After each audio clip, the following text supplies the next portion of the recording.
Dans ces opérations, il est question d'imposer l'autorité de l'État sur les eaux du lac Albert et créer tout au long du lac Albert un bouclier maritime infranchissable qui pourra permettre à ce que de freiner, d'étouffer dans l'œuf toute velléité d'attaquer ou d'insécuriser notre population par certains pêcheurs ou par certains miliciens qui insécurisent nos pêcheurs et qui violent, qui détruisent l'écosystème, alors que la force navale a la mission de protéger l'environnement, de protéger l'écosystème.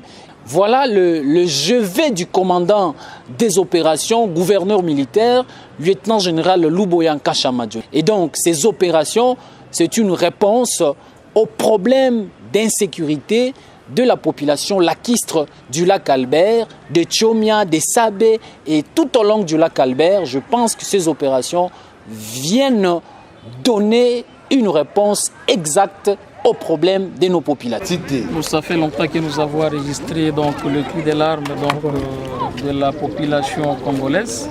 Et vous savez, chaque fois, l'armée ougandaise est en train de franchir la frontière pour venir, je dirais, survoler notre espace liquide. Même les pêcheurs ougandais profitent de l'occasion pour venir détruire notre lac, si je peux le dire ici. Raison pour laquelle même les pêcheurs congolais ont été arrêtés 3 jours passés ici en Ouganda par l'armée ougandaise. Et s'il sait aussi l'armée congolaise, donc la force navale ne devrait pas rester bras croisés, on devrait quand même lasser les opérations de grande envergure en fait de protéger l'intégrité territoriale et puis de protéger aussi les pêcheurs congolais et puis de faire une bonne réglementation à l'intérêt général de la nation congolaise. Sur ce, vous constaterez avec nous qu'il y a arrestation aujourd'hui donc des sujets ougandais qui ont franchi la frontière, qui sont venus pêcher chez nous, tout en détruisant donc la maternité de notre lac, de notre poisson, la reproduction ainsi de suite.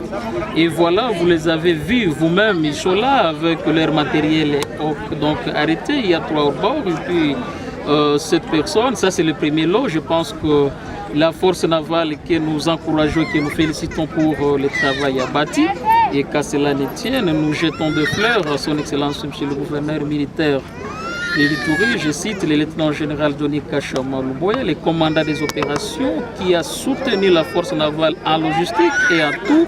Et voilà la raison pour laquelle les résultats probants sont produits. Et je pense que cette patrouille de combat qui est menée par le commandant base Ekofo, que nous félicitons en passant. Je pense que les opérations continuent. Ce n'est pas les derniers lots. Même demain, on va faire ces ratissages. On fait que nous puissions sécuriser l'espace liquide congolais qui est, je dirais, sous menace chaque fois d'envahissement de pêcheurs ougandais qui viennent avec des moustiquaires de pêche prohibées.